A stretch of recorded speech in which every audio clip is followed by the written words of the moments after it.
났었잖아, 출항하기 전에.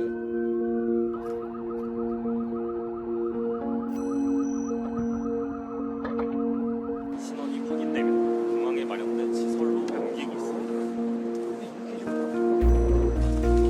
수습자의 경우 신원 파악이 상당한 시간이 소요될 것입니다. Nothing is ruled out, and remember, everything we discuss and say is pure speculation because we had to wait for the official report.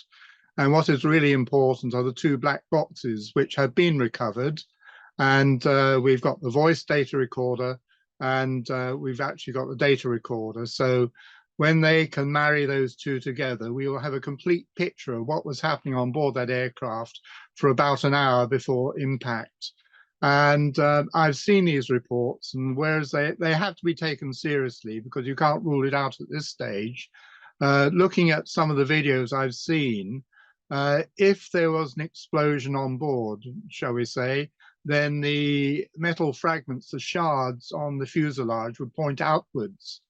If the event is outside, and then of course the shards would go inwards because it depends on the direction of the explosion.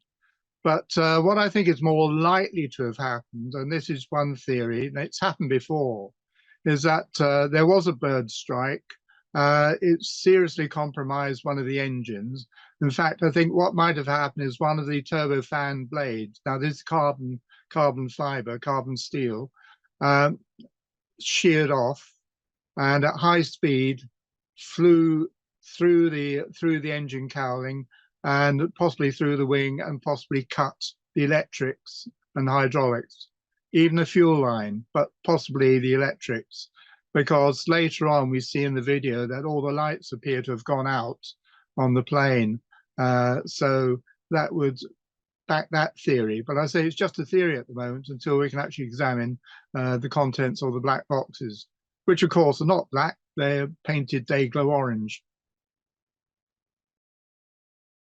All they've said was that the pilot issued, well, he said, bird strike, bird strike, bird strike, go around. That's all they've told us about the exchanges between air traffic control and the pilot. So I don't detect any security codes or anything else being issued which would indicate that there was well, an incident happening on board, just sort of passengers kicking off or somebody being in a fight or being arrested or a hijacking. That isn't very obvious, but it's definitely something caused by something outside the aircraft, because on one of the videos you can see a big puff of what appears to be smoke or vapor behind the stricken engine, we'll call it that. And that would indicate a kind of internal boom in the engine. It's rather like blowing smoke rings out of a pipe or tube or whatever. So you see this effect. Something has happened there out of the ordinary, and so the engine is compromised. Now we think the engine properly got closed down, was taken out of commission. So he's now flying with one engine. Which is okay on that type of aircraft, it does work, but the point is he's got everything else to contend with, because also we find that after the bird strike, we have this situation where he can't put the undercarriage down. Now this is really puzzling, because if you can't get the undercarriage down, there are two other systems that will help you do it, and the third one's literally lifting a panel up off the floor and pulling some cables and levers, and that's it. The thing then drops by gravity. So we don't know what's happening there. Was it overlooked? Was he so tied up with everything else going on, something didn't happen? Now, so the plane comes around, and he's gone around, and he's coming down for the second time, and he's facing the other way on the runway, because that is the way that he's facing. So we don't know why he's turned around, but that might be a direction of air traffic control, or he might have said, listen, that is what I want to do because of the winds, whatever. So he's coming down at speed. He doesn't have air brakes. He can't throttle back. He can't slow the aircraft down. He can't put flaps down, and he can't put the air brake flap up. And basically, what it acts as a big board, if you like, at the back of the wing, and so that tends to slow you down. So he's coming in at speed, and he comes in very straight. This is the skill of the pilot, because he's absolutely dead in line with the runway. Down he comes, and then for some reason it doesn't seem to actually settle onto the ground, onto the actual runway itself, until halfway down the runway. Now, we worked this one out. This is because there is a scientific formula which says when an aircraft doesn't have the undercarriage down, and with the wings there being so close to the ground, it forms an air pocket because of the speed it's going. So there's an air bubble underneath the fuselage, which doesn't help because that's not slowing him down either. He's still going at high speed. So eventually it does actually belly flop or belly land, which is a better word, halfway down the runway. And it's quite a long runway. People have said it's not very long. It is. Then he goes along, and then unfortunately, there is a berm, B-E-R-M, which is a solid concrete block. It's about 40 centimeters deep. It's reinforced concrete, into which have been set the locator landing light system. Now, if you read all the manuals, ICAO manuals, it sets out exactly how you're supposed to put these things in the ground. The whole thing, the whole lighting array has to be frizzle. In other words, if something hits it, it falls over. And so, unfortunately, this berm, this concrete slab, which is on top of an earth mound, isn't going to do it. And they built it that way because they wanted the lights to be in line with the runway.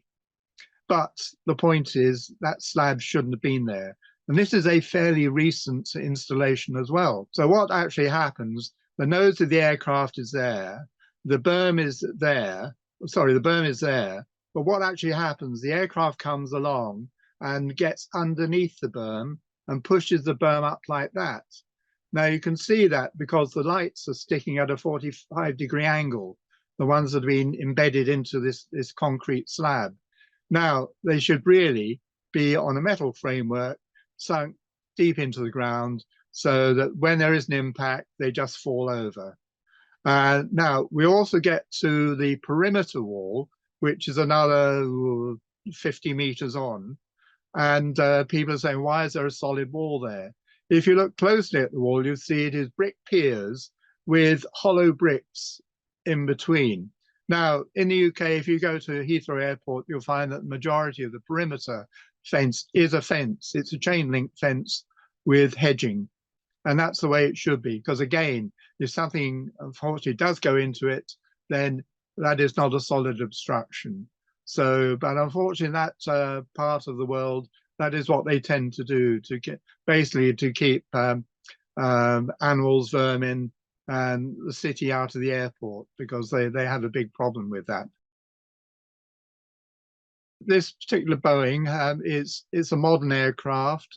It's when we say it's an old aircraft, in fact, I can tell you when it was actually built, I think. 1994, this one was built. And all the systems on board are there's added redundancy in there, which means that there are several ways of performing specific operations. And depending how the company has set it up, that's the airline company with Boeing for the specification, they will be able to call on those things to do. For example, we've mentioned the undercarriage, different ways of getting that down, and also different ways of operating your engines.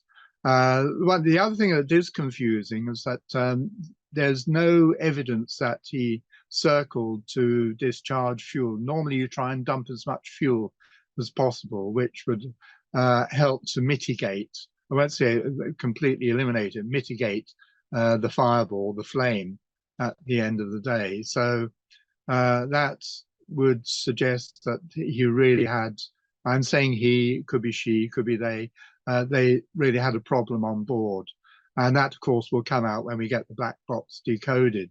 And also, of course, the emergency services, they responded really well. There's over 35 fire trucks and 1,500 firefighters, police, and officials actually on site.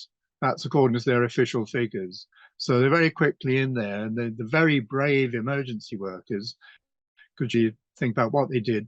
They managed to pull two of the cabin crew who were in the jump seats at the back of the aircraft. And they pulled them out, and they're speaking now, so they can actually give their impression of what's happening, which would also tend to suggest there wasn't a security incident inside the cabin if they were quite happily sitting in their jump seat. Well, not so happily, because everybody's in the brace position. And that seemed to have gone according to plan. And in fact, what actually happens is that the cabin crew are quite correct in giving all the instructions, and then you'll find that their tone, their demeanor will get very strident once it happens, and there are no niceties, and they're telling you in no uncertain terms to get off the aircraft. That happened. Unfortunately, it didn't happen in this case because I fear that it was almost immediate once it actually smashed into that berm.